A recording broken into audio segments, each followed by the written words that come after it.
The final stream of the year. Raj is in the house. We're talking Niners. Let's go right now.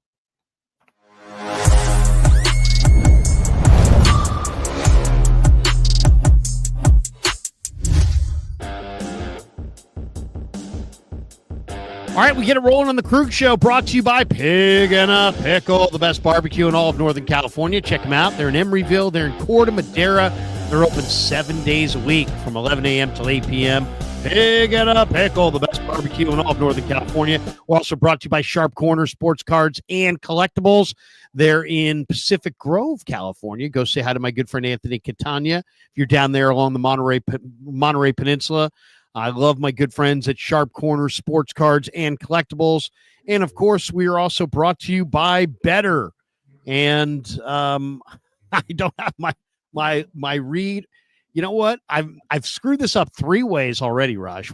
This is the final stream of the year. I've already screwed this up multiple times.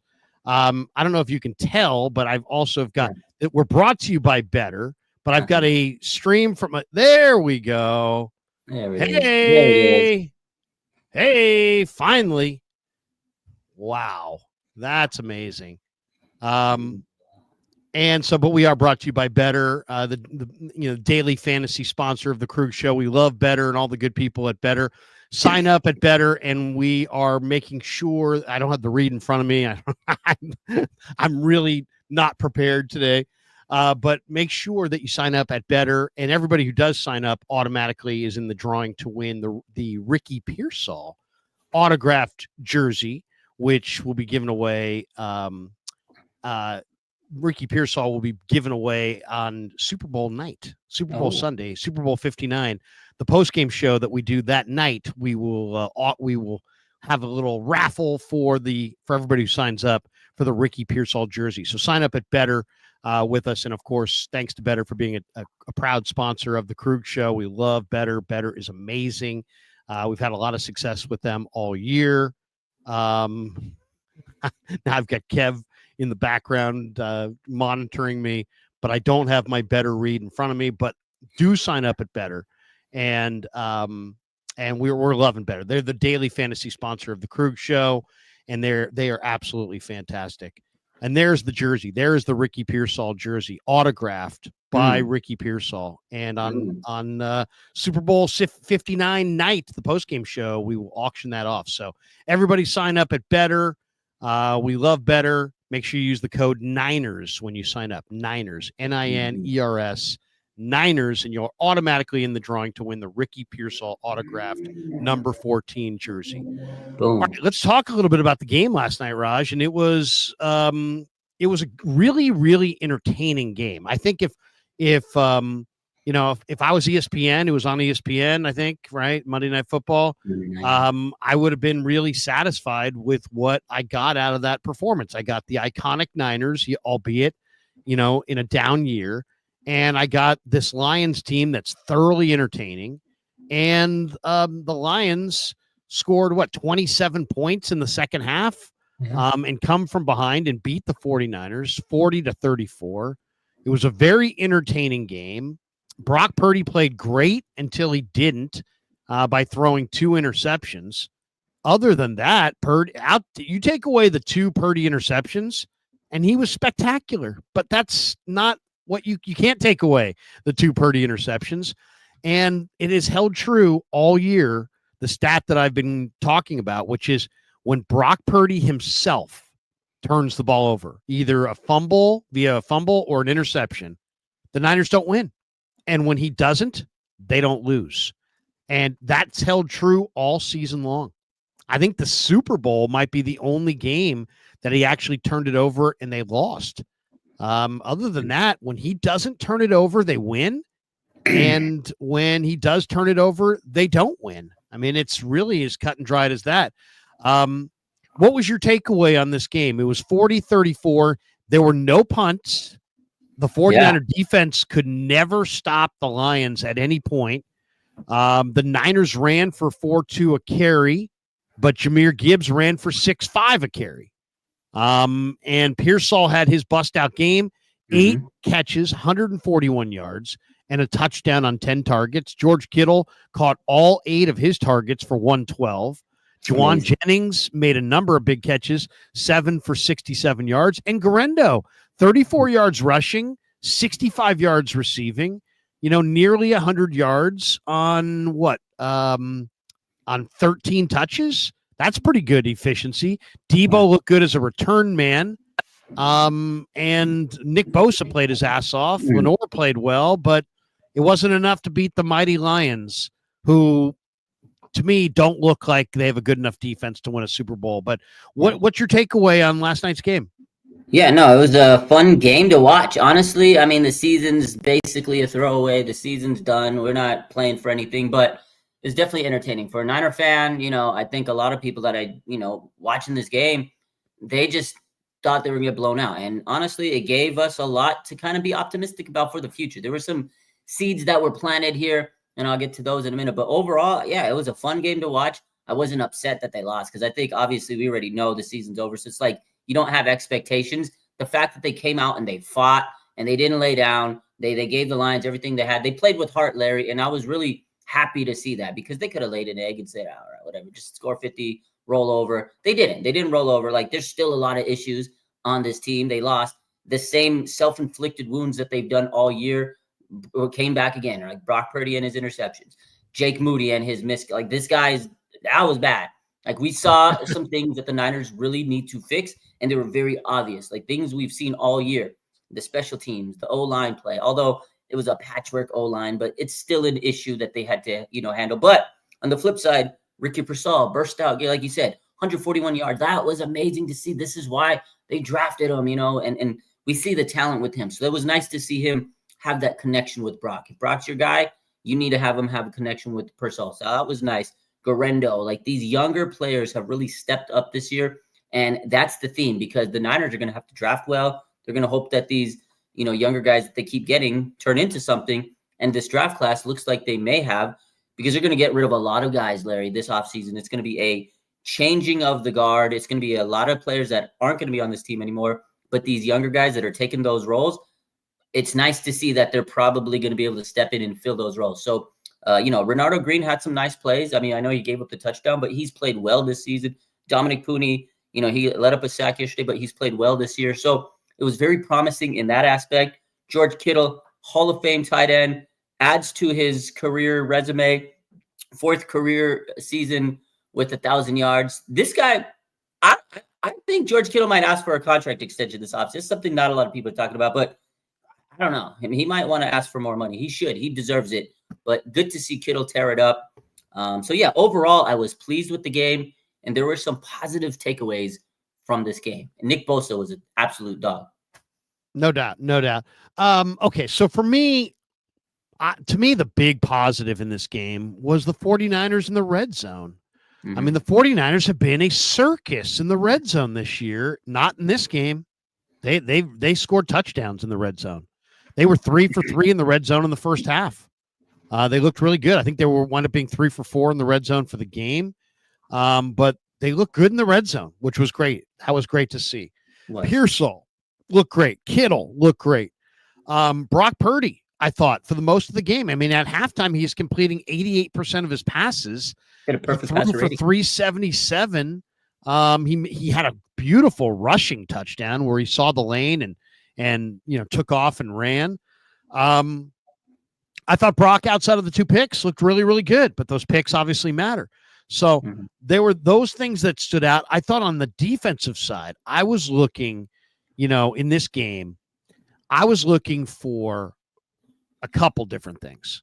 I wanted to make sure Brock Purdy didn't get hurt, and he did. Yeah, he did. I wanted to, I wanted to not get embarrassed.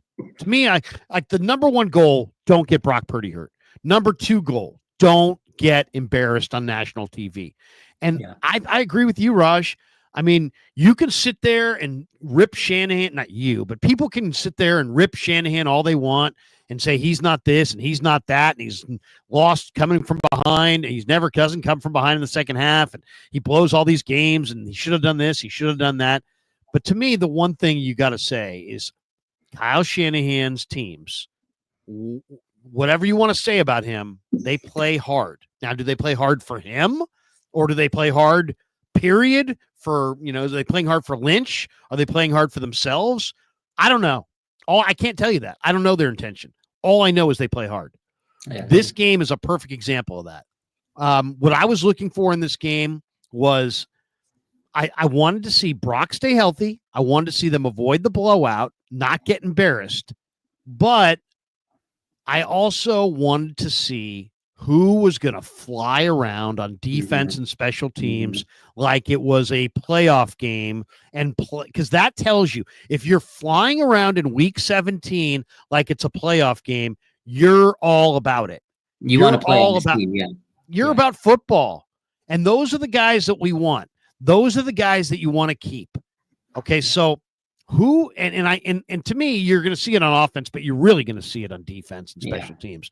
And to me, in this game, a couple guys really stood out. Nick Bosa. Now, Nick Bosa is a great player, okay? And we see Nick Bosa do great things all the time. But Nick Bosa became a leader last night. He got concussed early in the game. He came back. He easily could have tapped out right then and there. Yeah. Nobody would have said a damn word about it. Instead, he comes back. He makes 8 tackles. He was great against the run. 5 solo, 2 sacks, 4 TFLs, 4 hits on the quarterback. The Niners had 4 hits on the quarterback all night. All Nick Bosa. Came from Nick Bosa.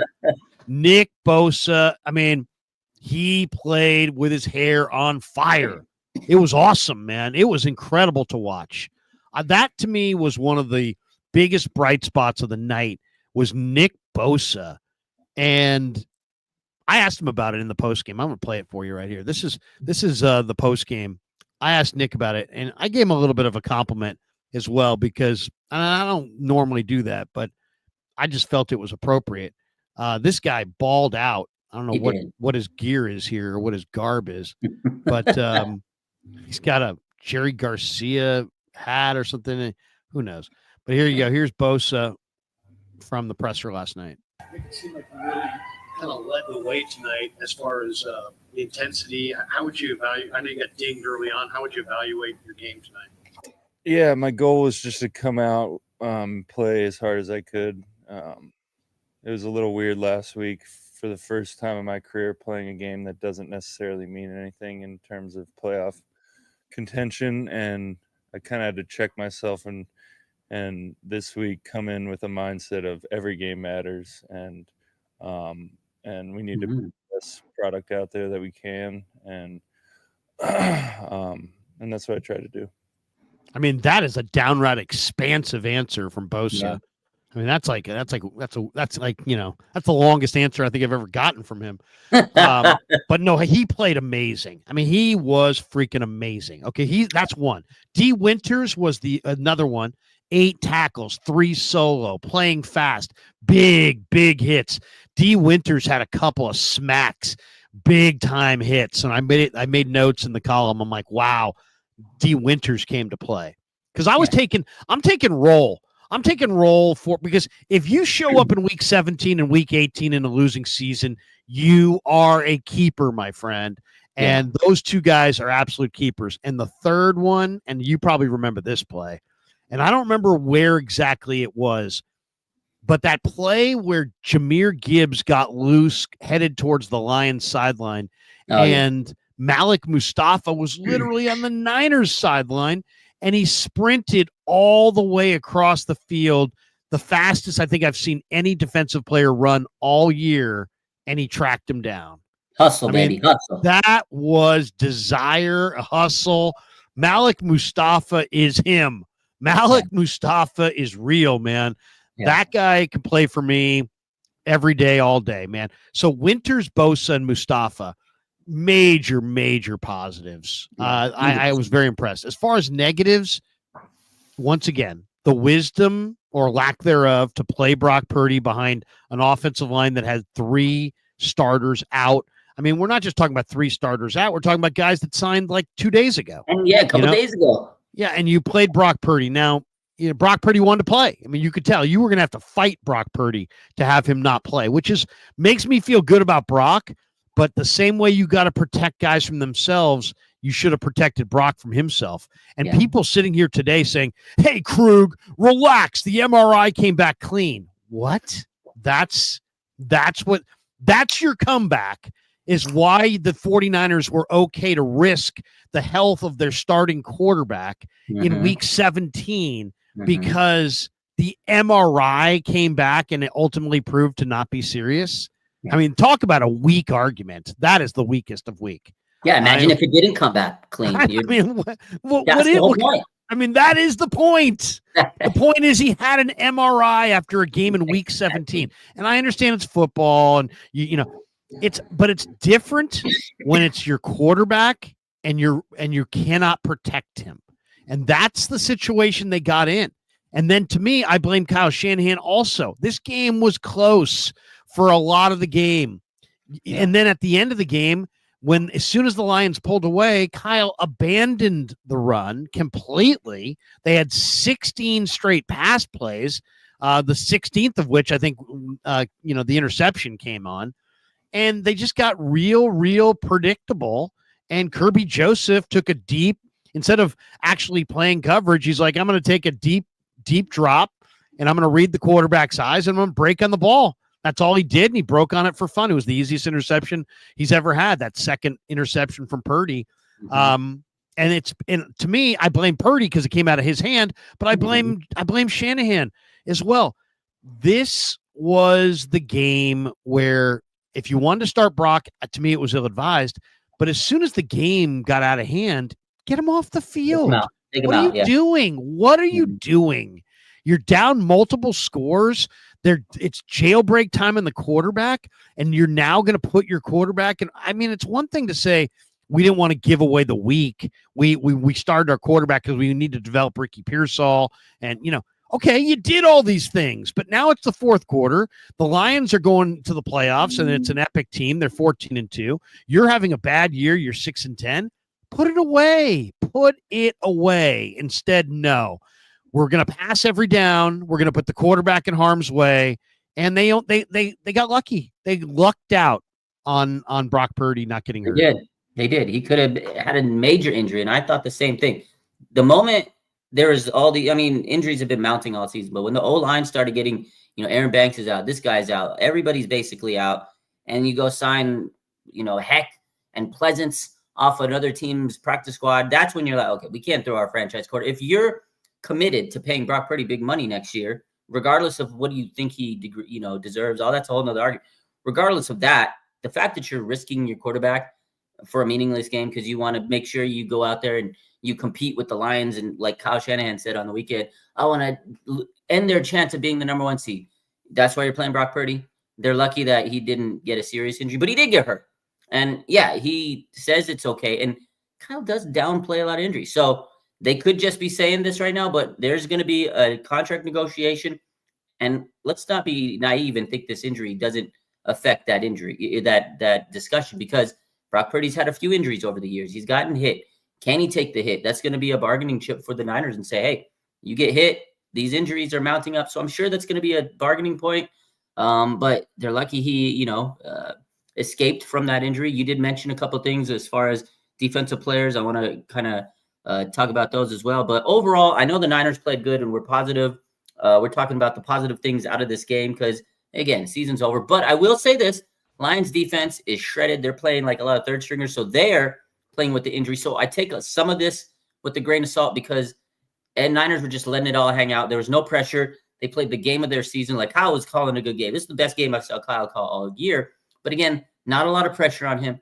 Detroit was, banged up. They are playing a lot of backups. You can't take anything away from the performance of Ricky Pearsall and stuff, but you do have to add some context there. So not saying that, oh my God, Niners are world beaters, but it was positive for them. Again, I did like Nick Bosa, game of his season pretty much. I think this was his best game.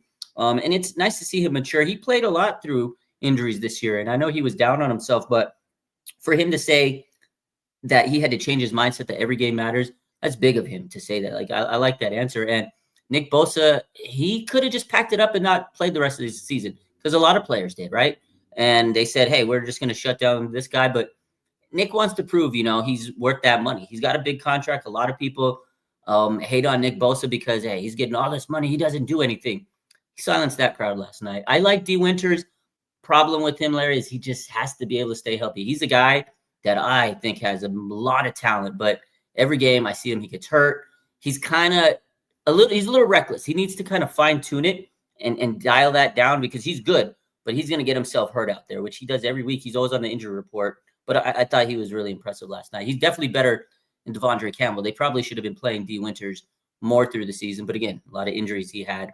And overall, I think the intensity of the 49ers was good, but still, even though you played, hard, you played your heart out, and they definitely need to fix that defensive coordinator. Brock Purdy, those interceptions are something that we need to talk about. That's something that's, costly. If you're going to give him a lot of money, you got to take those into consideration because it's not just this week. Miami Dolphins game, Rams game, a lot of games.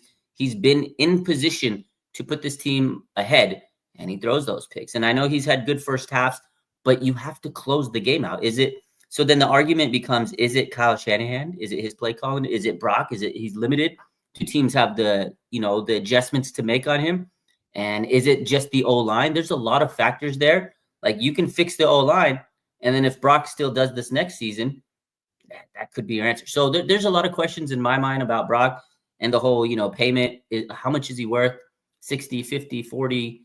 It's a big question. And I really think there's a lot of factors to it. And I know he's good. There's not a lot of options out there. So I think they will pay him. But they got to be really careful about this because there are limitations. And he has struggled this season. You can't sit there and, bat an eye to him. As much as we love Brock and the story, you have to be realistic and realize he has struggled in games. And he, even despite all the flaws on this team, he's been in position to win many games. And he's seldom many times.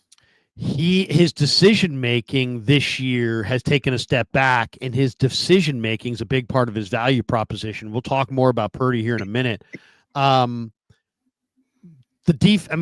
Sorensen's got to go. I mean, if I hear one person quote this, they were third in yards. The Detroit Lions yesterday went 11 for 17 on third and fourth down conversions against this awesome defense. 11 for 17? 11 for 17? That's 65% conversion rate on third and fourth down. That's a disaster. They had less yards than the Niners, but that was really, really bad. 26 of 34 is what Goff was, so there was no resistance there. And all I would say is no turnovers. The Niners defense under Sorensen the last month doesn't get turnovers. No. And that Renardo Green on the Amon-Ra, you're 3 yards in the end zone. He did a pitch and catch at the 1 and he walked in. What are you defending? What good are you 3 yards into the end zone? Talk about losing focus on down and distance. All right, it is time for our better lineup though. And let's put together our better lineup. This week we're going to do is, since the Niner game has already happened, and we're already in week 18. We're going to go college football playoffs. Let's go. So let's try it here. Let's go Buckeyes, Oregon, because I think those are some big time players in that game. I love what I see out of these two teams. TreVeyon Henderson. Let's see TreVeyon Henderson. TreVeyon Henderson is going to be a great player in the NFL. I think so. Rushing, receiving 76.5. I like the rushing or receiving touchdown for TreVeyon Henderson. Yeah, at least you just got to get tutty. He's just got one. Just got to get one. There's a lot of possessions. So let's go there. And then let's go Smith. This receiver, this freshman receiver. I would literally right now, this guy was in high school last year. If I could trade, I would trade. You want Ricky Pearsall? You can have him. You want Ayuk? You can have him. Oh yeah. You want Debo? You can have him. Get him. Jeremiah Smith. Wow. Is amazing. He's good. This is one of the best players I've ever seen. Right? This is one of the most precocious freshmen I've ever seen. This guy's got a body like Julio Jones. This is a big receiver who can absolutely dominate. This is remember this name, Jeremiah Smith. He's a freshman. He is going to be there for a year or two.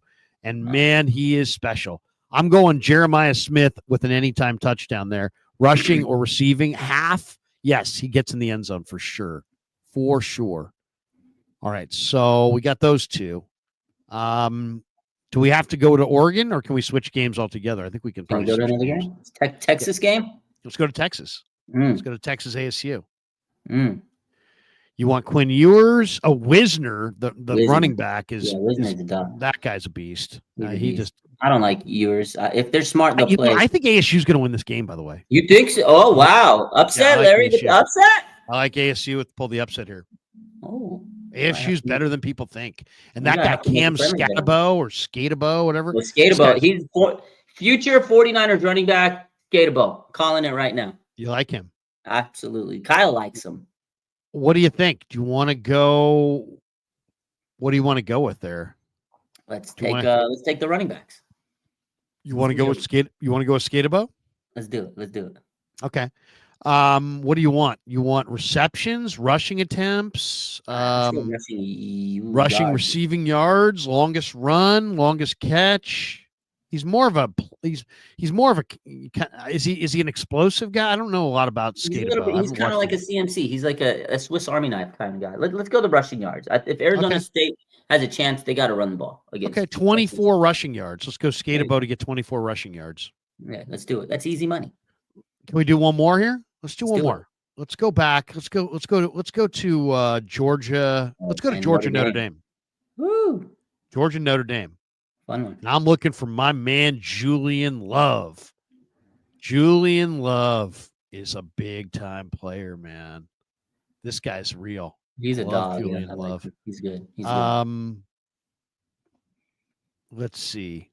What I would think that they're going to have to run. What's his rushing and receiving? That's 79. I like him with one. He's a home run hitter. I'm going to say he has at least an 18-yard run. Okay. 17 and a half longest rush. Let's go over.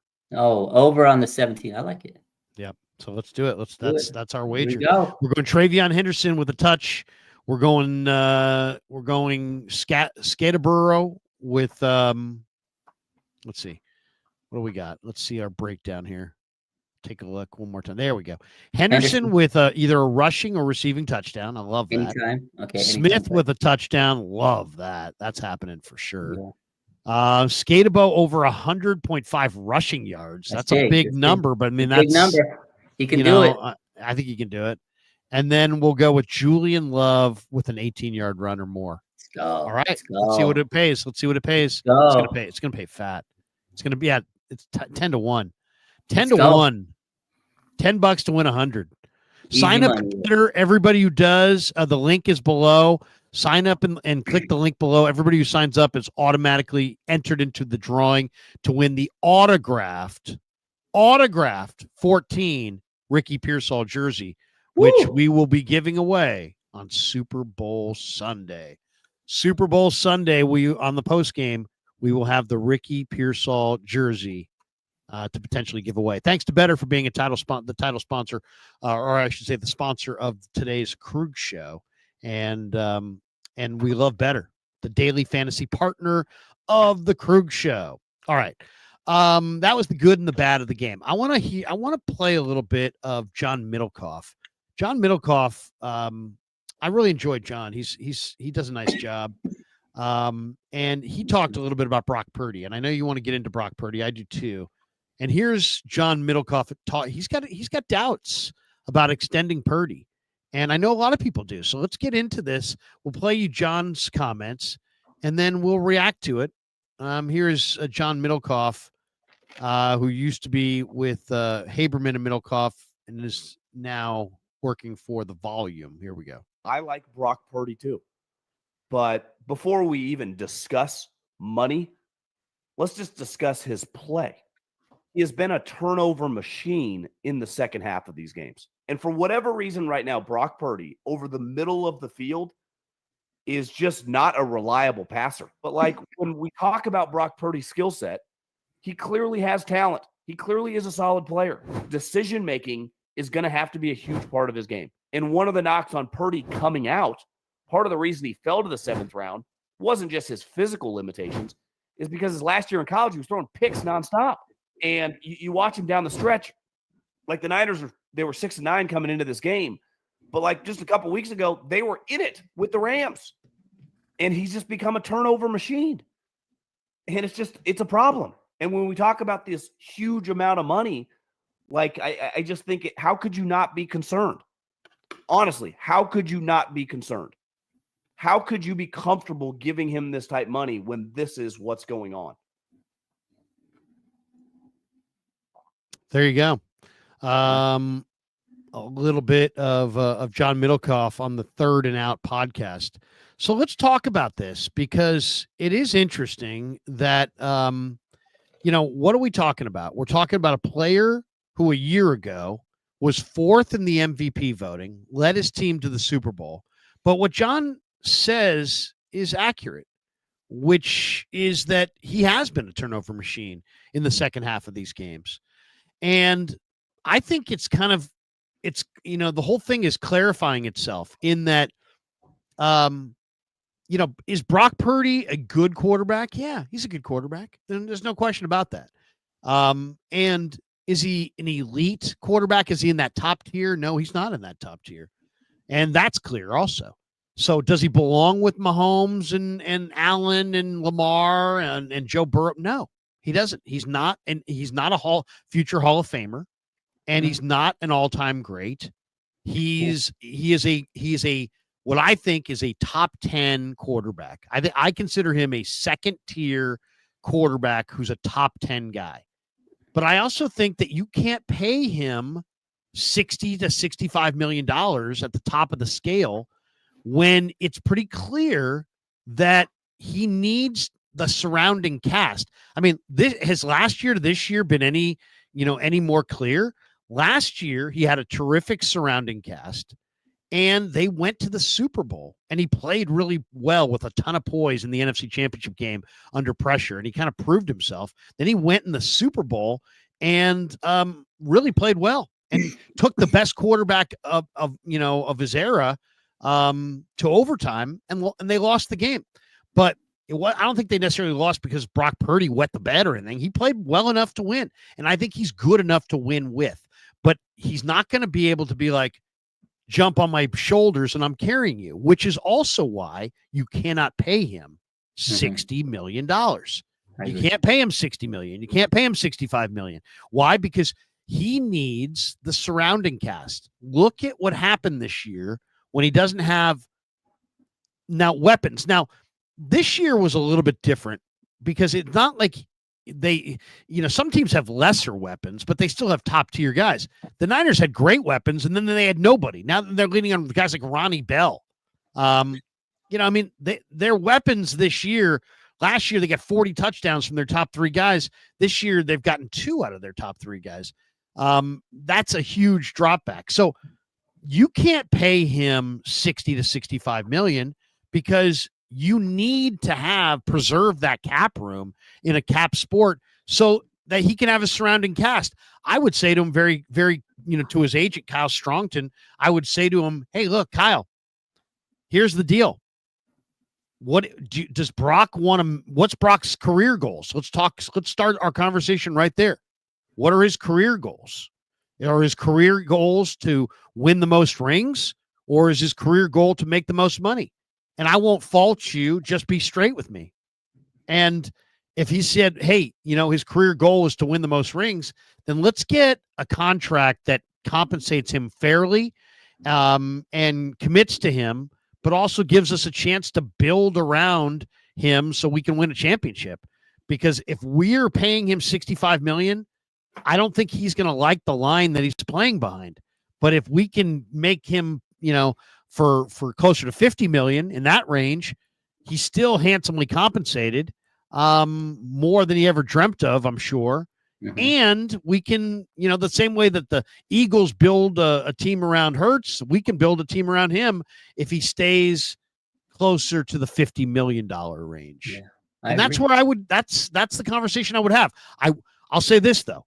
I would not insult him and be like, you deserve the Baker contract, $30 million. That's it. I wouldn't do that. I would not go some strident, ridiculous, let's turn him off kind of a thing. Because there's plenty of teams out there that I think would pay him $30 million. But do you think teams out there that would pay him $40 million? That's the question. That's the question. Because I 100% agree with you, Larry, that Brock's not worth $60 million. There's no way. You got to. You can't. You could make the argument that he's as good as Prescott, and Prescott's making 60. Yeah. But that's a losing argument because Prescott's not winning. Yeah, Prescott's Dallas isn't good. Just because those teams are going to pay their quarterback because that's the market and that's what they want to pay doesn't mean the Niners need to do that. You have to look at his arm talent. He's had some injuries, and now he has another injury, right? And his arm is just never going to get to the point where he can make those money. Like, I watched a lot of games, and this weekend I was watching these damn games, man, and I see these quarterbacks making these passes, these fourth quarter comebacks, and I'm just sitting there going, would Brock Purdy be able to do that? Like Herbert, JD5, Bo Nix, they're throwing the ball 60 yards out and without any pressure, like no problem. Does Brock do that? Would another GM be like, oh, we want Brock Purdy from, like, I don't know, bro. I don't think so, Larry. I just don't think another team is knocking on the door and saying, hey, what would you want it for Brock Purdy? Can we trade? I think the Niners love him. The fans love him. And he's a good quarterback. Like Middlecoff said, I agree with what Middlecoff said. I think he's good. He knows the Niners system. There's not a lot of options out there in free agency. Brock's kind of got the leverage in this situation. There's not a lot of good quarterbacks out there. Draft, you're not going to commit another Trey Lance situation and trade up to get a bad rookie quarterback. So they got to pay Brock. So he's kind of got the leverage. But he was fourth in the MVP voting just a year ago. That's great. Literally led you to the Super Bowl with how he played in the second half against the Lions. Cast around him, which every quarterback needs a good cast, but everything fell apart for him this season, and he just was so limited, man. And he's been in multiple opportunities where he could have won the game and shut up everybody. He could have shut me up right now, but he lost the games by throwing picks. I get there's a limitation with the O-line. They need to fix it regardless who's the quarterback, but they gave him opportunities, and he doesn't. What's your offer? I'm giving him $45 million a year. Take it or leave it. How many years? 3 years. How much guaranteed? I'm going 100 mil guaranteed. So you're going 3 years at 45. Okay, so what's that? 135? Does that sound right? About right. 135. 135 with how much guaranteed? What did I say? 100? 100 guaranteed. That might get it done. Might do it. I mean, it's one. I know the argument would be like, hey, that's not the top of the scale. But my argument would be like, hey, man, what do you want to get out of your career? Because if it's just the biggest check, then you and us, we're not on the same page. And let's get you somewhere where you can get the biggest check. If that's really what you're about. If you're about the W, if you're about that 6th and 7th and 8th Lombardi trophy for the Niner trophy case, then let's get a number that is really, really good. And we'll even guarantee you more of it, because I have no problem giving him more of a guarantee because he's so solid off the field. Mm-hmm. But I agree with you. I'd like it to be in an ideal world. I think what you're hitting on is the ideal for the Niners. 3 years, $45 million, 100 guaranteed. That would be my guess. That would be the ideal for the Niners. I think the ideal for Brock, because I think his agent would probably say, we agree that, we want to leave some for the rest of the roster, but how about 55? And you're going to say, how about 45? He's probably going to end up getting the 55. Yeah. Well, but that's what they're going to, Kyle, if neither side wants to fight, I mean, if you want to fight, offer him 30, or if you want to fight, Kyle, demand 65 or 70, then you have a fight. Then now you're going to fight. Okay. And if Parag wants to fight, offer him 30. Now you're fighting. Okay? If you offer him 30, we for sure put it on the gloves. Yeah. That's he's fighting. I mean, you're going to piss them off. They're going to, both. Here's the thing. Get to a spot where you're not going to piss them off. I think a realistic spot for Purdy's agent is $55 million to ask for. I think a realistic spot for the Niners is to quote what you just quoted, Raj. I think you're right on. Basically, you're saying the Mahomes contract. We'll give you the Mahomes money. And you know what?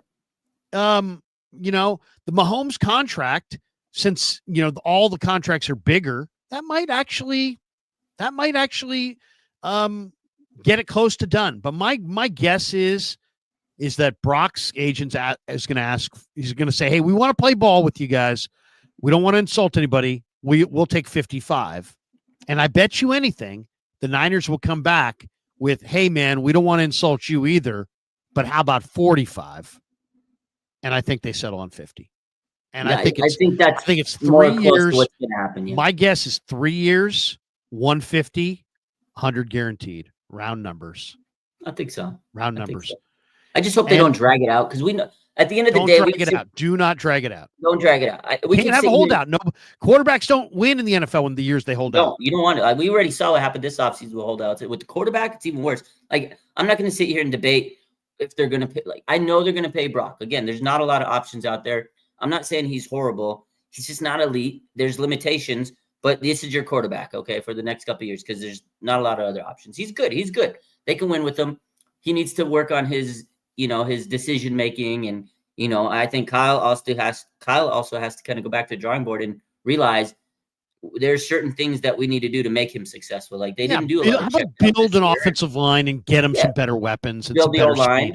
The Niners' weapons are freaking slow. I mean, come on. Their O-line's bad and his weapons are slow. I mean, that's the reality. He doesn't have good receivers. Like, I watch, look at Burrow. You got a guy like Chase. You got Sam Darnold's killer. He's got two of the best man cover receivers. Go get me I cry when I see other teams have like Justin Jefferson. I'm like, I could die for that guy. Like, we have good players in our scheme, but they're not like Deebo Samuel, Brandon Ayuk. They're not the best receivers in the league. They're good. I like them, but it's just they have good players within their scheme. But on any other team, they'd just be a guy. Like on the Niners, they're a guy. But another team, just another guy. Like Kittle, he's special.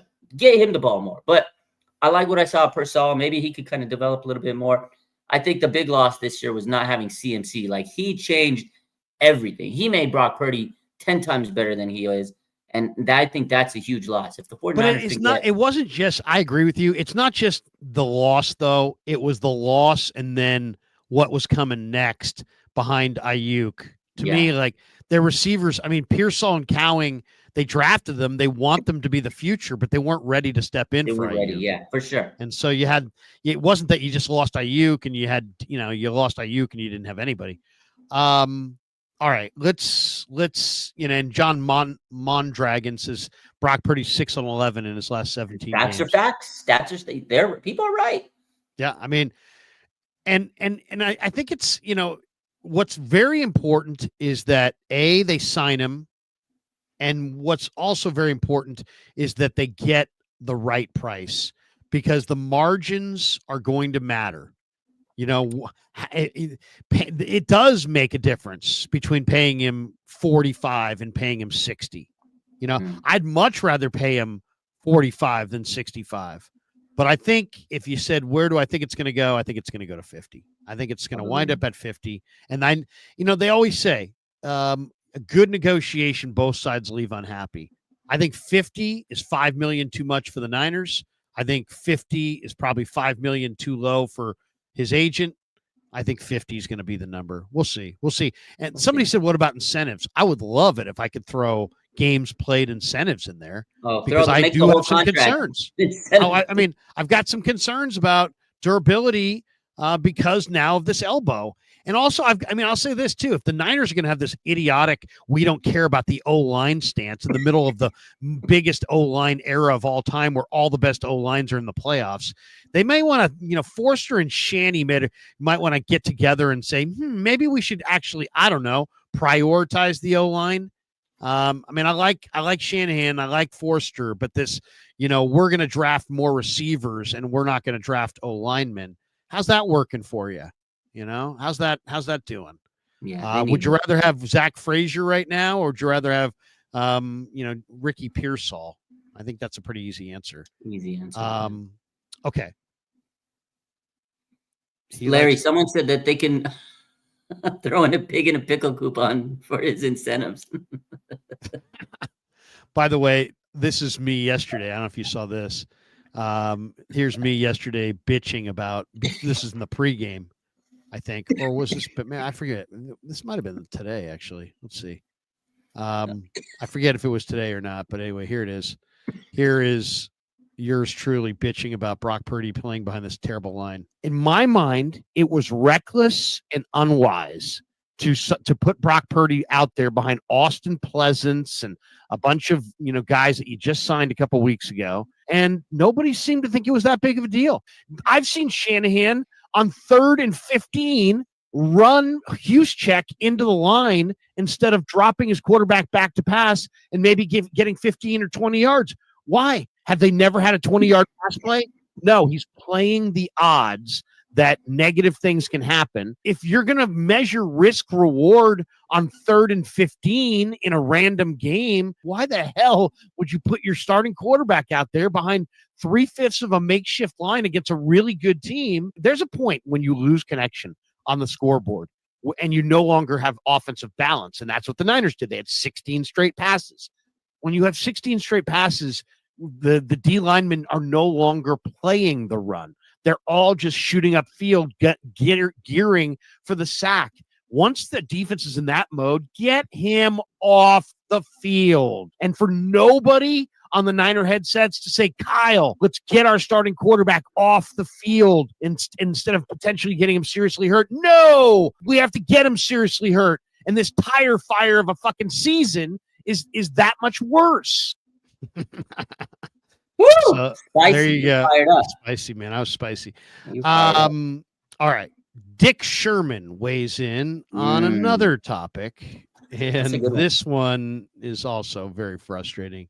I saw this. Jake freaking Moody. Oh my God. Where is the Richard Sherman? Hold on a second. I think I posted Hold on. I think it's on the Coach Yak. So let me go over to Coach Yak's Twitter. Here it is. Dick Sherman. We'll share the screen and let you hear what he had to say about the Niners kicker for the moment. Jake Moody. Here it is. Former Niner corner, Richard Sherman. But Jake Moody got to go. Jake Moody has to go at this point. I know fans, are so sensitive because we're in a day and age where everybody gets a participation trophy and no, you don't talk bad about anybody, but you got to do your job. And at the end of the day, this team loses the game by 6 points. He missed 2 field goals in a PAT. You missed 2 field goals in a PAT. I mean, this is a business where you have to execute, especially at that position. And he has not done it at a high enough tilt. And I understand he was drafted and had all this claim. The Detroit Lions found their kicker in a brick shop, doing a heck of a job, Jake Bates. No offense to him, no shots at him, but you can find a kicker literally anywhere. I think they've done the best they could to hold on to him and try to make it work and try to develop him, but it's time to let it go. What do you think? Where are you on Jake Moody? Richard Sherman deserves flowers for that because he kept it 100, Larry. That is absolutely how I feel. I think that's how all the Niner fans feel. You see it every game. They protected him. I feel like they coddled him all year. I get it. There's a lot of pressure, but the pressure was built in the moment he was drafted in the 3rd round. And it's unfortunate. He's a good kid. I get it, but you got one job. And he's right. Jake Bates, they found him literally off the street, and he's nailing. He kicked that 57-yarder. He got hurt right before the kick, and he made it. You got, Jake Moody out there missing the PAT, screwed the onside kick. And the thing that was crazy was, okay, he missed the 51-yarder. Okay, you knew that was going to miss. And then Kyle lines up for, a 58-yarder, 57-yarder? What do you do? You knew he was going to miss the kick. Come on now. Like, there's no way he's making that 58 one if he misses the 51. But he's got to go. I get it. They drafted him. They wanted to give him opportunity. The ankle injury, I'm sure that played a part of it. But a lot of it, I think now, it's all in here. It's mental. And I think he's going to be one of the first to go. It's sad for him. Maybe he can find another place and resurrect his career. But 49ers and Jake Moody, he's got one more game next week against the Cardinals. And I think after that, sayonara, man.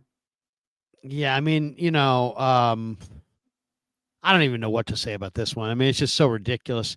First of all, no more kickers on the first 2 days of the draft. I don't care if the goddamn kicker walks on fucking water. I don't care if he's been perfect since fucking Pop Warner. I don't care. No more kickers in the first and second day of the draft. Nice. Ever. I don't care. No more third-round kickers. He gone. That's one. Okay, that's one. For sure. Two, I know you can't compound your mistakes. You can't compound your mistakes. You make a mistake, you just, it's better to just own up to it and move on. Cut bait, don't compound your mistakes. I had a buddy who bought a car and he didn't know where the dipstick was for the oil. And I'm like, okay. And he almost burned out his engine because he never changed his oil.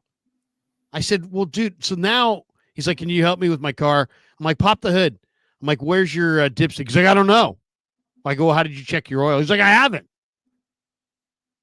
So he compounded his mistake was not knowing where the dipstick was. He compounded his mistake by, instead of finding out where his dipstick was, he just didn't ever change his oil.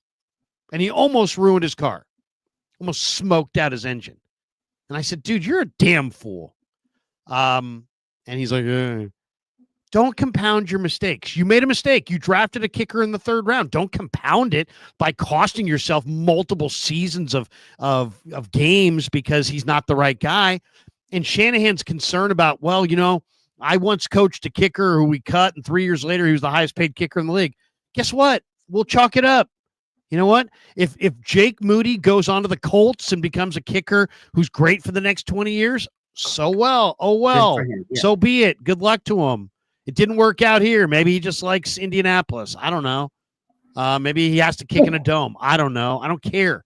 But don't compound your mistakes by just refusing to, just afraid because, you made a mistake. You drafted a kicker in the third round. That was a mistake. Okay. Admit it and move on. Don't just keep trying to defend it. And I heard John Lynch say on the radio, literally 2 weeks ago, Jake Moody's going to be a great kicker for us for a lot of years. Yeah. Dude, he's not going to be a great kicker for you for a lot of days. He's done. It's over. He's not. You cannot come back with Jake Moody. Dick Sherman said it. Don't compound your mistakes. Please. My God, learn from your mistakes. Own up to it. Just like they owned up to Trey Lance, own up to Jake Moody. Yeah. Fucked up. Couple last thoughts before we bolt for the door. Dre Greenlaw is one of the 49ers' premier free agents. On Tuesday, the Niners placed him on injured reserve. Yeah. So what does that mean? That means that it officially ended his very abbreviated 2024 season, and he may have played his final snap in a San Francisco uniform. Now, he's scheduled to become an unrestricted free agent this offseason. He's a 6-year vet. He worked incredibly hard to come back from the torn left Achilles suffered in last season's Super Bowl. He made his debut against the Rams in Week 15, and he was badass. 8 tackles and 30 snaps. He was amazing. He exited halfway through the game when the Achilles and knee got sore on him. Could barely get onto the dais after the game. That's how much pain. That's how banged up he was. In the next game against Miami, he suits up, he plays 4 snaps, and he leaves with a right calf injury. So he's played 6 seasons with the Niners, including the playoffs. He's appeared in 76 games, 527 tackles, 3.5 sacks, 5 picks, 3 forced fumbles, 3 fumble recoveries, and he's got 1 touchdown as well. And he did comment on I was asked about his free agency a couple weeks ago. He said, my attitude, honestly, I'm not thinking about all the free agency stuff. I'm just thinking about these games that I've got left with my teammates. At the end of the day, I'm probably going to be a free agent regardless. So I'm not trying to rush the process of being a free agent. I got 3 games left to enjoy with Fred and Bosa and Purdy and all those guys. When that time comes, I can't stop it. I can't do nothing about it. So all I can do is enjoy these 3 games. This is what he said on December 17th. So he said it to the IR. The Niners signed another offensive lineman, Zach Johnson, to the practice squad, who's an undrafted free agent who came into the league in 2020 with Green Bay. So what do you think? Has Dre Greenlaw played his final snaps with the 49ers? I think so. I know not a lot of people are going to be happy with that answer. I think his time in the red and gold is over. I'm not saying that I want it to be. I want Dre Greenlaw back. I think he's a fantastic player. You just said everything about him, all his accolades and how good he's been. He's the heart and soul. We saw how great he was when he came back against the Rams. It's like, man, we missed that. The Niners been searching for that extra linebacker next to Fred Warner. A couple years back, we took it for granted. We had Fred, Aziz, and Dre. Fred tried to do everything on his own this year, but I think what you mentioned was that injury history. And then I think Greenlaw commands a lot of money, and you're going to have to throw that money to offensive linemen and Brock Purdy and a couple other positions here. But I hate to say it, but I think because D Winters flashed yesterday, like you said earlier in the stream, that he showed I can move. I'm that guy. I want to be your next, Dre Greenlaw. Now, again, like I said, D Winters needs to stay healthy because the same issue I'm telling you that Greenlaw has, D Winters is showing that he's a little reckless. He's getting hurt. He's got to kind of chill out on those injuries. But if D Winters can showcase what he did last night for a season, I think he could come in. I'm not saying he's going to be better than Dre Greenlaw, but it's less money right now. You commit to Winters. He's still on his rookie deal, and he can develop into a good linebacker. But I think because of the injury risk, I don't know if the Niners are going to want to tie a lot of money. Now, if Dre Greenlaw says, hey, I'll take a discount to stay, then yeah, he'll be back. But I think if I had to make a prediction, yes or no, yes, I think Greenlaw's played his final down for the 49ers. I hate to say it, but I would say is I don't care about their cap. Sign that guy because absolutely, he's great. That guy is worth having on your team, and you don't want that guy's going to wind up in Philadelphia. He's going to wind up in Seattle. He's going to wind up in LA. He's going to wind up in Arizona. He's going to wind up in Kansas City. He's going to wind up somewhere, and he's going to prevent you from winning. Do not allow great linebackers to walk away. People talk a lot this year. Who's been the bust out team on the defense or offense, or who would you say has been a team this year that's had a really good year that at the beginning of the year you didn't think they were going to have a really good year? Oh, probably Washington for sure. I thought they were going to be okay. Washington's a great example. I didn't believe the JD5 hype, but boy, oh boy, he's good. Who's playing inside linebacker for Washington? Bobby Wagner. Bobby Hall of Fame Wagner. That isn't even who I was thinking of. I was thinking of the Minnesota Vikings. Okay, yeah. Minnesota Vikings at the beginning of the year were not supposed to be this good, but they are really, really good. Why? Mm-hmm. Well, Sam Darnold's been really good. That's one reason. Aaron Jones has been really good. That's one reason. But you know what's another reason? They signed Blake Cashman away from the Houston Texans. And Blake Cashman is awesome. He's had sacks. He's had tackles. He's had big, big games. He had a huge game against the Niners. He was great this last week. Blake Cashman matters. Seahawks had a big turnaround to their season. They changed out their inside backers. The inside backers matter. You need the guys who can make plays. Greenlaw, to me, he's got to be back. I know they're up against it. He's got to be back. They got. I'm not saying I don't want him back. I'm not saying. No, I know. You're saying that you don't. In the chat, I got to defend myself. They're saying that I said D Winters. I never said D Winters is better than Dre Greenlaw, but he's young, he's hungry, and he's cheaper than Dre Greenlaw. You could keep that because it's a business, and I love Dre Greenlaw, but can he stay healthy for a full season? That's a question. We don't know. He came back and he wasn't ready. So but here would be my point. My point is Dre Greenlaw means more than just whatever he contributes. I think he's a culture player, and I would extend for him. I hear what you're saying. And I agree with, we got this one. Sven's like Eagles going to go hard after Dre Greenlaw. They probably will. Kansas City will too. Absolutely. Yeah. If they get rid of Greenlaw, Lynch should be fired, Larry. Yeah. Greenlaw is to me a culture player. You don't let him out the door, but I understand exactly what you're saying. You're saying now here's the other question I have. So that's the big question of the offseason. Okay, that's one of them. Here's the second one. Would you bring this guy back? I'm going to show you another. Share the screen on this one. And you're not going to like this highlight. Okay. Okay, this is from the Rich Madrid Twitter, which is against my better judgment to to show anything from Rich Madrid, angriest man in America. Big Rich Drip. The king of Tacoma. All right, whatever. Wherever he lives. Rich Madrid's anger. He doesn't like Talanoa Hufanga, But look at this. Look at this play from Hufanga. Look at the terrible angle that Hufanga takes. It's bad. On these plays, they work. Look at And Sam Laporta, no one's going to be talking about him, but he's the guy who's out in front and helps kind of seal it enough. And with the speed then of Jamison Williams, on these plays, they work. And Sam Laporta, no one's going to be talking about him, but he's the guy who's out in front and helps kind of seal it enough. And with the speed then of Jamison Williams, on these plays, they work. Do you want Hufanga back next year? I think very good guy. He's very popular in the room. He's very popular with the fans. Kitty says, "Bring Rich Madrid on." Bring him on. Bring him on. Let me think about that for a second. I'll get back to you. Go ahead, Raj. No, I mean, I think Hufanga, he has, leadership qualities. Like you said, the locker room loves him.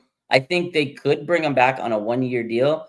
He's also another guy that had a lot of injuries. He tried to play through the injuries, which commendable for him. He didn't have to. He could have shut it down. He tore the ACL. He came back, then the wrist, played through it. But yeah, coverage skills are lacking. But because their safety room is kind of bleak, I think they will bring him back just for the fact that they need depth. Even if he doesn't start next year, he's a good veteran. He's a good leader in that locker room. Malik Mustafa, I think the world of him. I think he's going to be a really good player. But I think they keep Huff around to kind of push these younger guys and be that mentor. You give him a 1-year deal. I think that's what they'll do. And he's a guy that'll do whatever he'll ask of. He could play a hybrid role. He could play linebacker. So I think he can come in and help him out, and I think he will be back. Do I want him back? I mean, I'm indifferent. I like Huff, but if they can upgrade that position, go ahead and do it, man. I want this team to win a Super Bowl. If you can upgrade any position, go do it, man. I want to see this team win a Super Bowl. 2 last questions before we let you go. Before we end the stream, I should say, and let you go. Sound like I'm doing the radio show here. I'm not letting anybody go. Let myself go. It's New Year's Eve, by the way. I'm making filet mignon. Woo! Yeah, a little filet. Filet. All the kids are on dates. Everybody's got a date. Can you believe that? Except Larry. He's got a date with the filet mignon. I got a date. Don't say except Larry. You and your wife making the filet? Be listening, and she's like, "I'm your date." Yeah, I got it. Yeah, easy. Like you're gonna get the general after me. Yeah, I don't want to. Who is in your ideal quarterback room next year? Who do you think? Because now this Purdy thing, there's some questions, right? I'm me. I'm a big Purdy fan. I believe in him. I believe that Brock Purdy is Jalen Hurts. And the same way that Jalen Hurts sucked last year because his defense sucked and his line wasn't good. They didn't have the right chemistry. They didn't have the right thing going on last year. They weren't good. Look at him this year. Big line, great weapons, great defense. Jalen Hurts looks pretty good. I think he can win a Super Bowl there. I really do. I think if the Jalen Hurts model of winning a Super Bowl is exactly the model that the Niners ought to implement. Build a big line around Purdy and build a great defense and maybe get a proven coordinator like a Fangio instead of a first-year coordinator like a Sorensen. It was a communication breakdown. That's his famous line. Yeah, it was a communication breakdown. I just thought your defense sucked. No, it's a communication breakdown. My bad. It was a communication breakdown. Oh, and by all means, continue to suck. But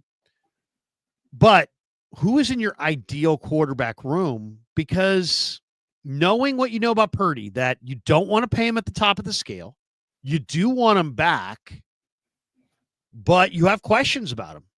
And I think, you know what? Everybody out there who likes Brock Purdy but has questions about him, I think if you're fair-minded, you have to be in that camp. I don't care if you're Kyle Shanahan. I don't care who you are. If you're fair-minded and you know football, you should like Brock Purdy, appreciate Brock Purdy, and see the limitations and have concerns about the limitations. Like, he's still easily the best quarterback the Niners have. Oh, easily. Have access to right now. But I don't think he's a Hall of Famer. And if you said, I want somebody else there, I could listen to that. I think Brock Purdy needs somebody to compete with. I think at his core, what is he? He's a middling talent with unbelievable competitive fire. That's what I think he is. I don't think he's not an awesome talent, but what he is, he's smart, he's competitive as hell, he's tough. He's got a lot of the intangible traits that you really want in a championship quarterback. And I really think that if you surround him with the right cast, he can win a championship.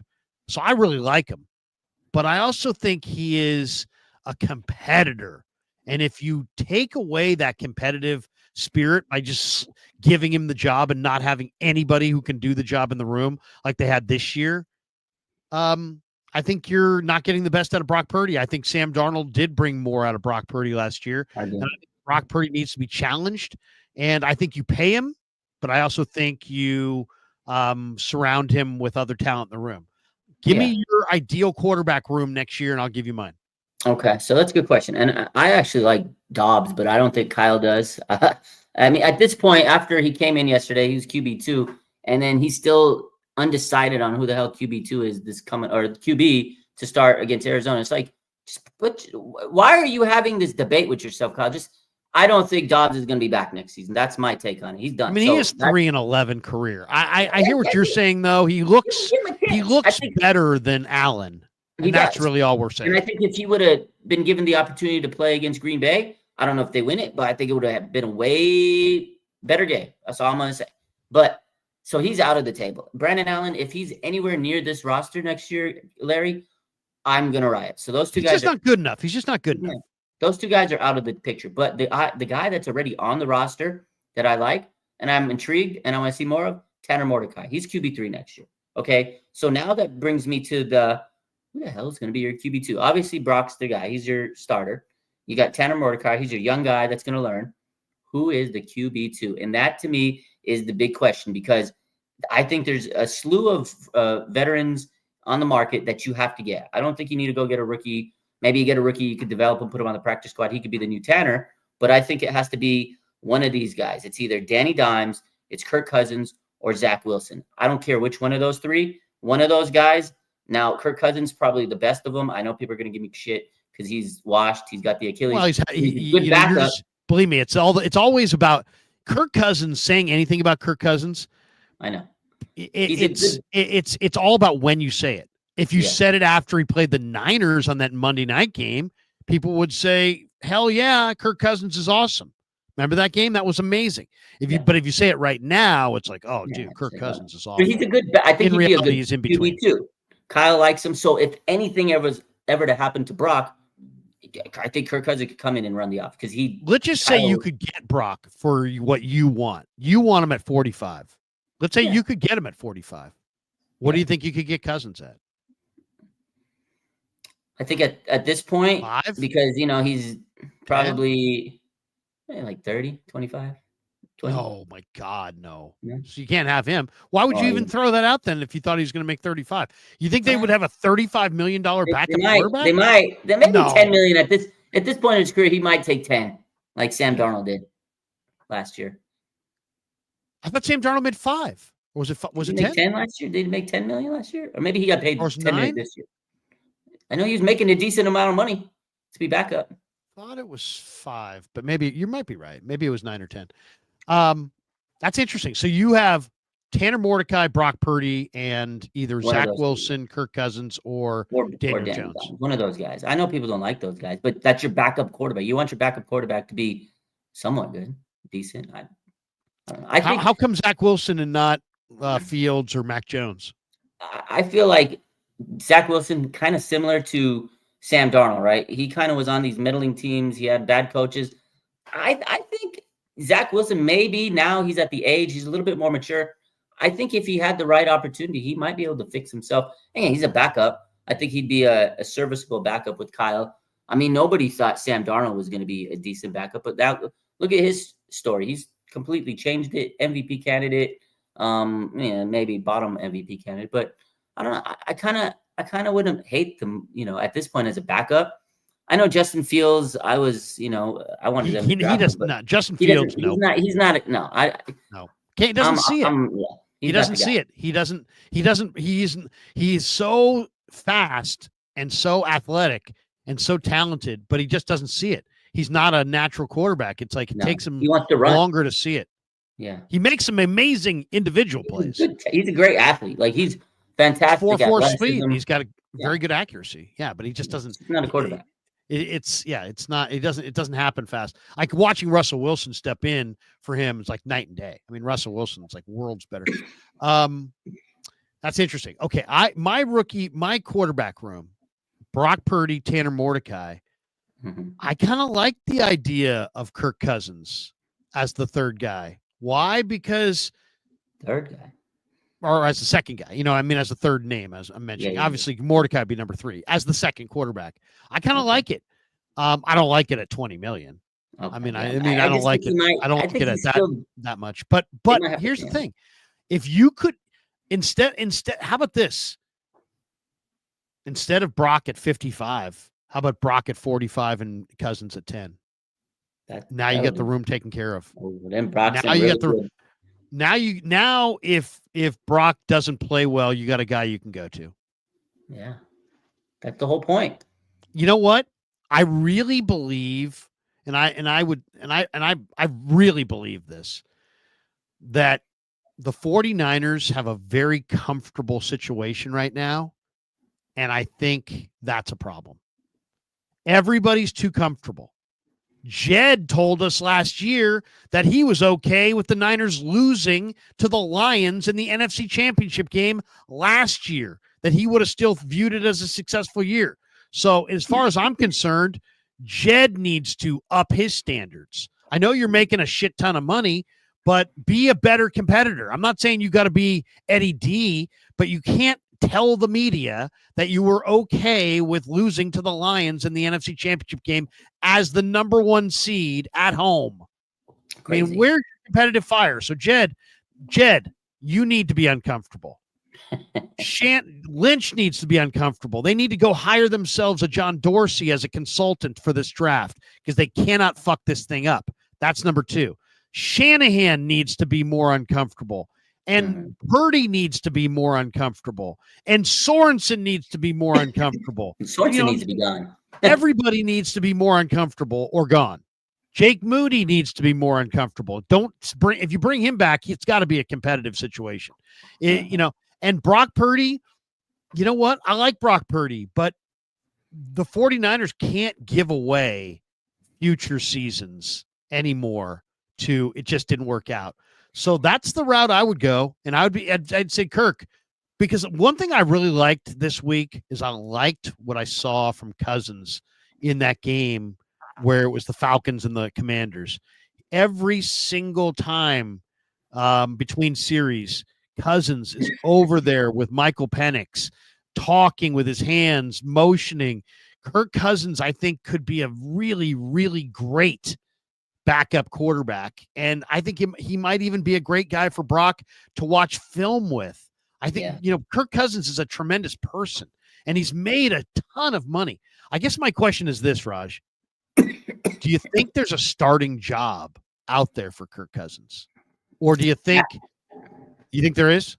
I think there might be, but that's where I feel like if a team doesn't take that opportunity, then I think he's going to say, okay, I'm okay with being that backup, because he's at the point of his career where, like, I don't think he knows he's not going to be a starter. I think he's at the Joe Flacco stage of his career where he's, okay, I'm going to be backup. If I need it, I'm going to step in and show you that, hey, I still got it. So I think there is still a few teams that might pull him in and say, hey, we'll give you a shot, be our starter. Maybe the Browns, team like that, they could go and get a Kirk Cousins, and say, hey. But are they going to pay money for that? Because they're paying Deshaun Watson record-setting money. Restructure it. Again, I think Kirk can still command a little money, but I think he also had 18 touchdowns and 16 interceptions. Yeah, he was bad this year. But he's coming off the bat, the Achilles. And he's 36. He's not getting younger. I think he's at that point where he could probably get a decent contract and knows he's a backup. But at the same time, I think it'll put pressure on a guy. Like if Deshaun Watson doesn't, perform, they can say, all right, we're going to pull the plug. We're going to throw in, Kirk Cousins. So I still think it makes sense. I think it makes sense. There's a few teams out there, but I think ultimately, I think he understands his role now is I'm the new Joe Flacco. I'm going to be that super veteran and just kind of vulture around teams. And when the time comes, I'm going to step in. And I know a lot of people don't like that name, Kirk Cousins. People flaming me today because my takes are horrible today. But don't be surprised. No, it's a Kirk good idea. Cousins is QB2. I think it's a good idea. But it's all predicated on getting Brock at your price and having that extra money to play with. You can't pay Brock anything close to $60 million and then go have an expensive backup. If you're going to pay Brock $60 million, you're going to have rookies. You're going to have a rookie backup. Initially, but you're probably right. 10 million is probably more realistic. But yeah, 20. I mean, well, first of all, Cousins, he won't. Nobody will pay him 20 to back up. But I mean, if he can come to grips with being a backup, and he is okay with that, and he is 36, he's going to be 37. So maybe if he was 33, maybe he wouldn't be. And if he hadn't made his money, this guy's played a long time. He's made a ton of money. He's made so much money because he's playing every year on the franchise tag. So his money, he's made a lot. He's made a lot of money. But that would be my room as well. I like Brock, Kirk, Tanner, and like a day 3, Tyler Van Dyke, Riley Leonard, Haynes King, somebody who's like a third quarterback, but a practice squad guy solely, and let the preseason battle be between Mordecai and the rookie for who's the third. Cousins is your undeniable 2. Purdy's your undeniable 1. It will make Brock uncomfortable, and I like that. I want to pay Brock, but I want to make him uncomfortable. I know that sounds contradictory, but to me, I think if you really want to get the best out of your quarterback room, that's your room. But you got to get Brock at your price. And then, and I think if Cousins is willing to do it, man, that's the room. That's the way I would go. All right. One last topic here. Tim Kawakami caught up with, Jed York before the game. And Tim likes asking the tough questions. He does. It makes me laugh. But he told Jed York told Tim that Kyle Shanahan and John Lynch are not going anywhere. What? I just saw a live stream the other day that said they were both out. Oh, I guess that wasn't accurate. They're not going anywhere. And he says you can write that for sure. Jed told Tim they're not going anywhere. So, and of course, this is in response to the speculation that teams might try to trade for Kyle Shanahan. And that seems like it's been a consistent drumbeat over the last few weeks.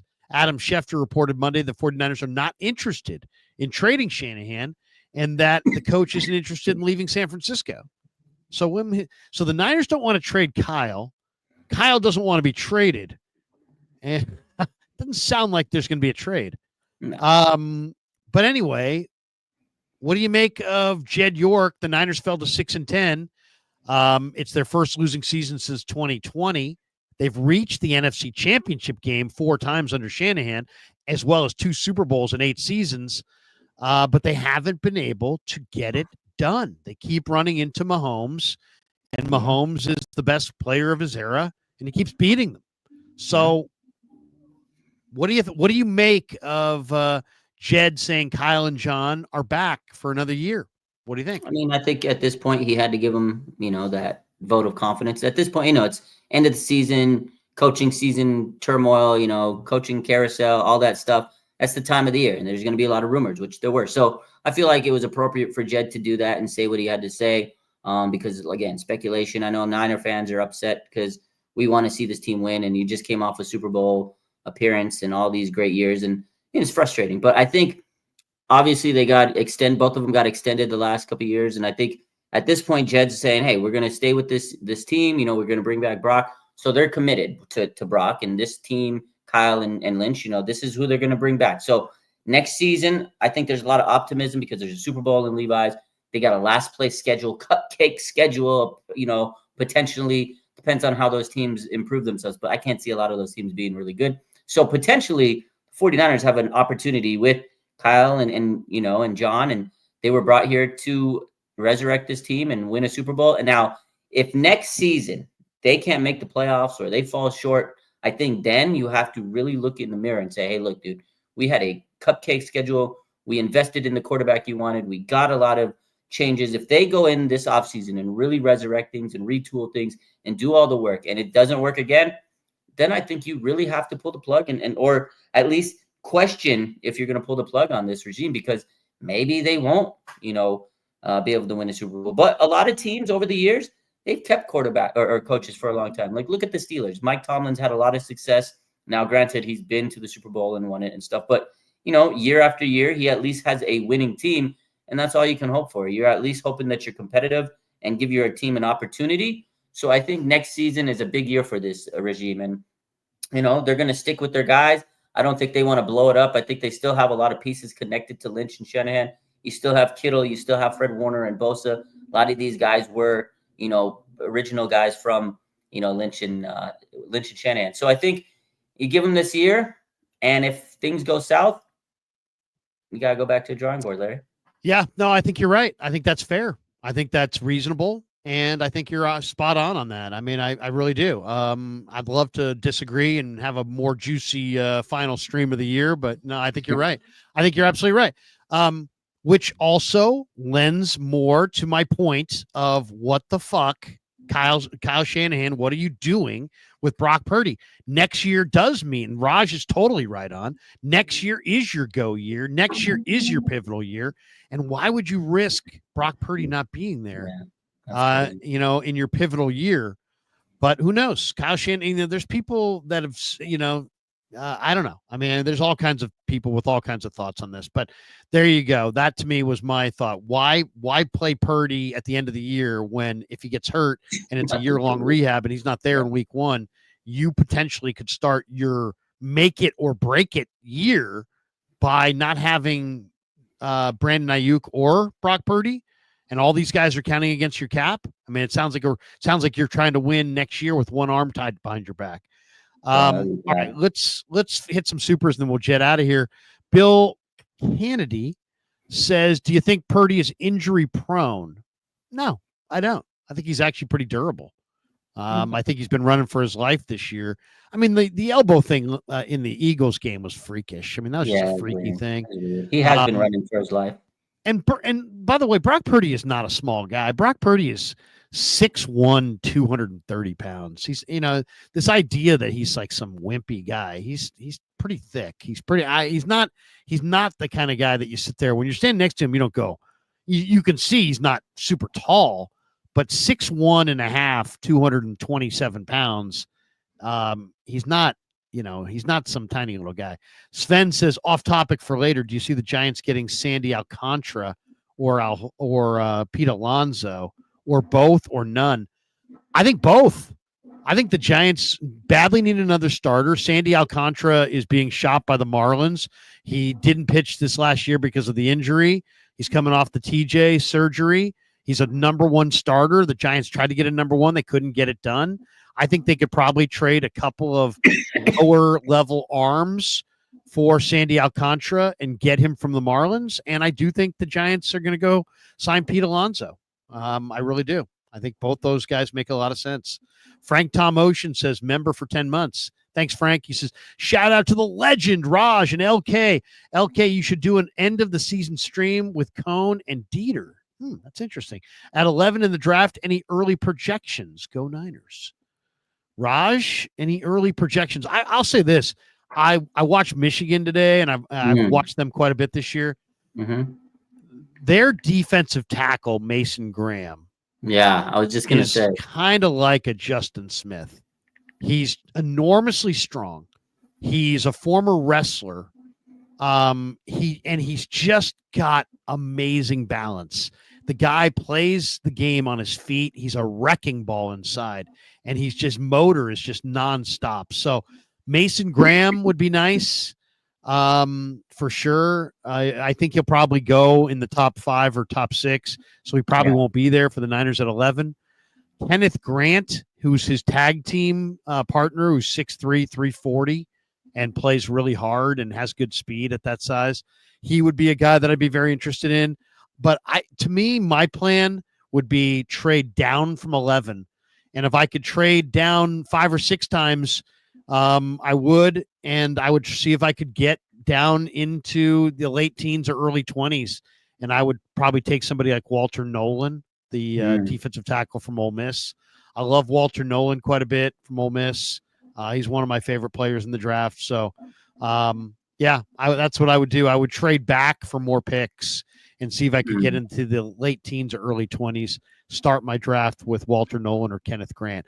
To me, the defensive tackle position really needs to be addressed. I know Jordan Elliott had some nice plays and Collins has played hard. To me, those are both backup type tackles. They need a big time, war daddy in the middle. And they don't have that player right now.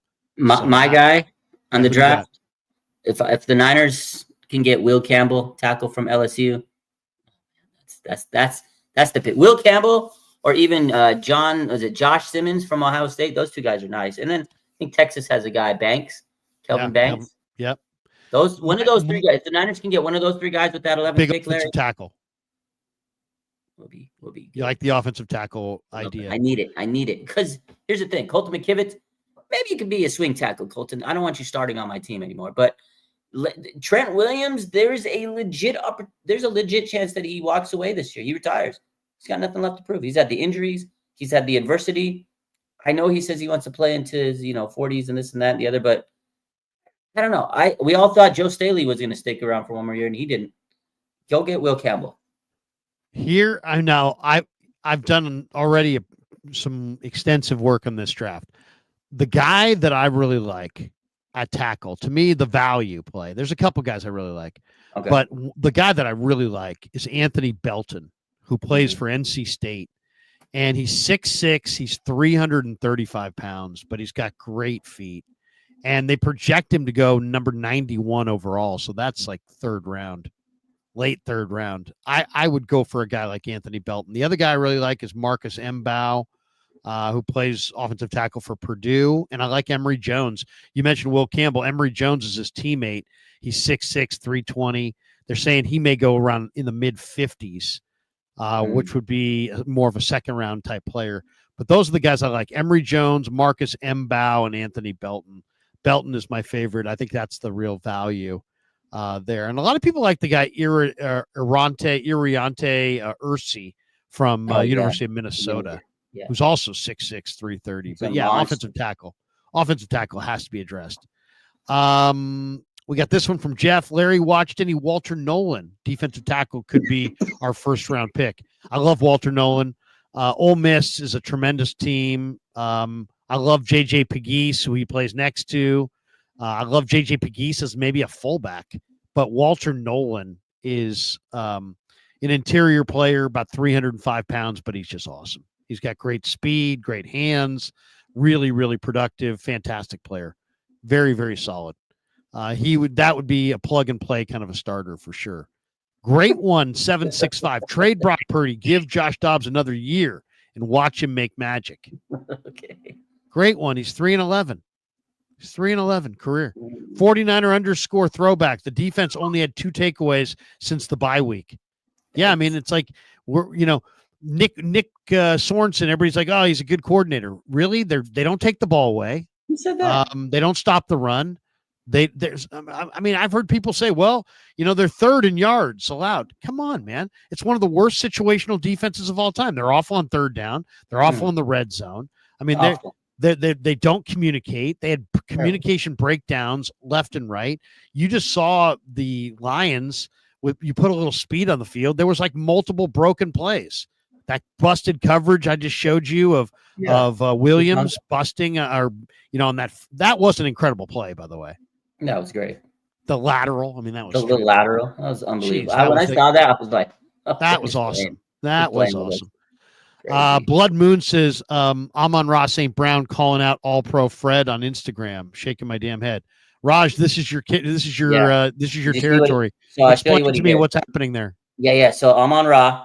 So yesterday, you remember Fred Warner? Did you see Fred Warner's pregame speech? Refresh me. He said something, right? What did he say? Basically, let me pull it up. So Fred Warner yesterday, right before the game, he said, let me pull it up. He goes, Dan Campbell said, we're bringing everybody to the West Coast. And he says, for what? To get your ass beat tonight, right? Ass beat tonight. So then Amon-Ra on his Instagram today, he goes, whatever Dan said, basically, because last week, Dan Campbell says, we're going to play all our starters. We're coming to the West Coast. We want to win. And basically, Amon-Ra's like, yeah, you guys got your ass. He's basically saying, like, yeah, Fred Warner, you guys were the ones that got your ass beat. What Dan Campbell said was what we came in to do, and we did it. So it's just like, that's yeah. bad. Well, it's because, only one team can win. To the victor goes the spoils. Honestly, you can't hate on him for talking trash. Fred Warner shouldn't have said what he said. Yeah. But Fred's trying to fire everybody up. I get it. I get it. I love it. It was crazy. It was a good moment. But there you go. Then you left yourself open. Frank Sanborn Jr. I think Alex Smith would make a great quarterback coach. I agree, Frank. I absolutely agree. Mac Jones, Purdy, Tanner Mordecai, practice squad, Nick Mullins. Mac Jones. That'll be interesting. He's actually playing decent, but I don't want. He's accurate. I think here's my only thing is, I think Mac Jones. Brock Purdy's going to play all the games for the most part. So if you're going to have a backup, it's going to have to be somebody with some maturity. I get the feeling that Mac Jones lacks some maturity. I agree. I don't know that he's a fit. And I also kind of don't think Zach Wilson could be a fit for the same reason. Kentaro, I like Zach Wilson more, but I also kind of feel like high on him this year. I like him. I like him. It's and so funny, because early enough, I told you were silly. Now I'm sitting here saying I wouldn't mind Zach Wilson. Crazy. Well, I don't love Zach Wilson, but I'm not worried about his impact on the room because the Niners culture is established. Yeah. I just want to see a talent. I just want to have somebody who's got a talent, who's talented.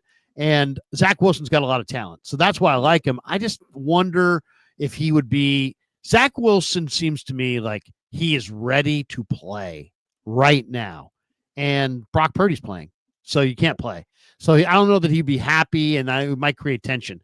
At least with Cousins, he's already made his money. He's already played. I think he could maybe add some maturity. He'd be okay to be a backup, right? Like he might be okay in that situation. Maybe. Dre Gayton says Brock Purdy has 8 touchdowns and 10 interceptions in the second half of games this season. Kirk Cousins is the only other player with 10-plus interceptions in the second half. He's got 11. Yeah, he's had a bad year. There's no question, which is why you can get him for cheap. Fuji Simeon says thoughts on the 2025 49ers schedule. Oh, it looks very favorable. Amazing. Yeah, it looks very favorable. Okay, so I'm going to get cavities looking at it. Fuji Simeon says first time watching you two live. Larry, I had to sing the SI fight song to settle the Moody bet with SI friends. I don't have your singing voice. Ha ha. I'm surprised. Did you even know the words to the SI fight song? And then since you didn't go to SI, I'm surprised that you could memorize it. That's pretty good. Do you see how I threw that little dig in there? I like that. That's for you, Fuji. No, I'm just joking, Fuji. We love you. Fuji Simeon says, how was it an ass beat by the Lions? They won by 7. Yeah, no, it wasn't really an ass beat. But what happened was, don't tell me about the defense and the great defensive effort. They never punted once and hung 40 on you. Yeah. So the Niners hung. The Niners because they were good in the red zone, hung in this game. Larry, they finally made impact in the red zone. Yeah. Fuji Simeon says, Larry, only players have to be worried about Zach going after the players' mom. I was in my mind, I was thinking, hide your wives. Hide your wives. If Zach Wilson does come to the Niners, everybody better hide their wives. Stacy's mom has got it going on. Is that what it is? Stacy's mom has got it going on. Yeah, one of my favorite songs. Milk hunter. He's a milk. There you go. That's going to do it. Hey, Raj, this is our final stream of 2024, man. It has been an amazing 2024. Thank you so many times for streaming. We're streaming this on both channels. And man, we wish you nothing but health and success in 2025. Kev and I are big fans of you and everything you put out there, man. And we wish you nothing but awesome things ahead in 2025. Yeah, likewise. It's been great hopping on the channel all year and helping you out and you guys helping me out. It's been great. My boy Kev, good working with him and you. So you guys have a good, rest of the year 2024 and looking forward to keep killing it with you guys in 2025. And hopefully that sweet cupcake schedule can bring us back to the promised land next year. And we'll be talking it up next year. So Lombardi Trophy number 6 is coming. Yeah, hopefully. Yeah. Happy New Year to everybody that watches. Yeah, happy New Year to everybody. And all I would say, I'm not going to tell anybody how to live, but don't drink and drive. You know, and it just ain't worth it. You know, it's a terrible story. I saw this story the other day on the news. This girl was driving super fast and she crashed into this wall and she lived, but she killed the 2 passengers. And it's like, oh man, that's so terrible. And it's like ruin and hurt. Now she's going to jail for the rest of her life, and rightfully so. But I mean, that's 3 lives ruined. 3 lives. 2. I mean, not to mention all the people connected to those people. So, you know, the bottom line is, you know, everybody goes out and has a few pops, and then you got to make a decision. Guess what? Just come get your car the next day, and now get an Uber. You can do Uber. Get an Uber. Get a Lyft. Get a ride. Hitchhike. Do whatever you got to do. Don't drink and drive. Back in my day, Larry, you couldn't get an Uber, but now you go get an Uber. Go get yourself an Uber. Yeah. Hey, everybody, have a great night. Pour one back for me, for Raj. I'm Larry. Have a great night. Happy New Year. Go Niners. One more game. Have a great night, everybody. Happy 2025. Yeah, never met a man I've been scared of. Careful, you gon' get